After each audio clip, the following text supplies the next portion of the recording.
네, 안녕하세요. 저는 여러분의 귀, 코, 목의 궁금증을 해결해드리는 닥터 초이 지안 이비인후과 원장 최혁기라고 합니다. 네, 오늘은요 코에 대해서 또 말씀을 드리려고 합니다. 봄바람이 제법 따뜻해졌죠. 이런 봄이 오게 되면 알레르기 비염 환자들이 많이 늘게 됩니다.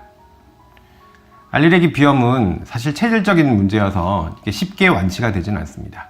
면역 치료가 있지만 2, 3년 이상의 꾸준한 노력이 필요하고, 그리고 비용도 좀 많이 비싸죠.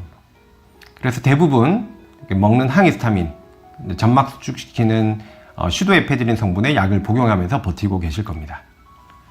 그래서 이제 비염 수술을 이제 생각하게 되는데요. 비염 수술하면 비염이 완치될까요? 어떻게 생각하세요? 네, 그렇지 않습니다. 비염 수술은요, 코막힘이 심한 사람들에게 도움이 됩니다. 콧물 재채기도 어느 정도 좋아지지만 주로는 코막힘을 해결하기 위해서 하는 수술입니다. 코안을 보면요, 요 아래쪽에 있는 콧살이 이제 하비갑계라고 합니다. 그래서 비염 수술은 이 하비갑계의 볼륨을 줄여주는 수술이 되겠습니다. 앞에서 보시면 요 양쪽에 있는 요 콧살, 이 하비갑계를 이제 수술하는 겁니다. 하비갑계가 코 안에 이렇게 볼록하게 튀어나와 있는 이유는 코 안의 습도도 유지해주고 온도도 유지를 해주는 역할을 합니다. 하지만 알레르기 비염 있는 사람은 너무 부어서 가운데 벽에 닿게 되죠. 그래서 코가 꽉 막히게 됩니다. 그래서 수술 방법은요, 이렇게 볼록해진 하비갑계 콧살에 고주파로 점막을 수축시켜주는 치료를 하게 됩니다. 한 10분 정도 걸립니다. 간혹은요, 이 하비갑계 안에는 뼈가 들어있거든요. 이 뼈가 많이 돌출된 사람은 외향절골 시킨다 그래서 뼈를 살짝 들어 올렸다가 바깥쪽으로 밀어서 가운데 있는 벽으로부터 공간을 이렇게 떨어뜨리는 이런 시술까지 하실 수 있습니다. 이렇게 하게 되면 시간이 한 20분 정도 걸릴 수 있습니다. 생각보다 그렇게 오래 걸리지 않고요. 그리고 코만 국소 마취를 하지만 통증이 그렇게 심하지 않습니다.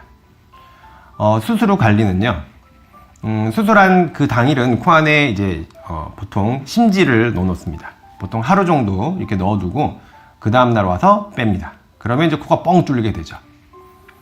그런데 이제 고주파로 지진 부위는 딱지가 좀 생기기 때문에 일주일에 한두 번, 한 번 내지 두 번 이렇게 방문 치료를 하셔야 되는데요. 이런 것을 3, 4주 정도 하시면 됩니다.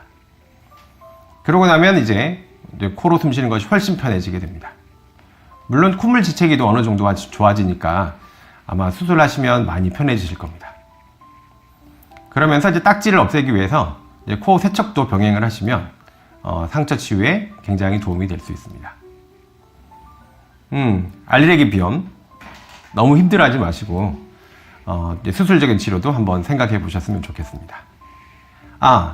비염 수술을 하면 다시 재발한다고 알고 계신 분들이 있으시죠? 사실 그렇습니다. 알레르기 체질이신 분들은 점막이 또 쉽게 다시 두터워지는 분들이 있습니다.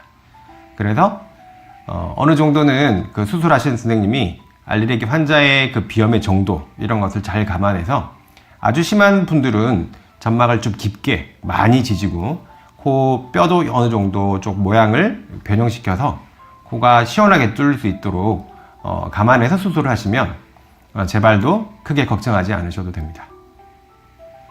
네, 알레르기 비염으로 인한 코막힘, 비염 수술로 해결하실 수 있습니다. 네, 많은 도움 되셨으면 좋겠습니다. 감사합니다.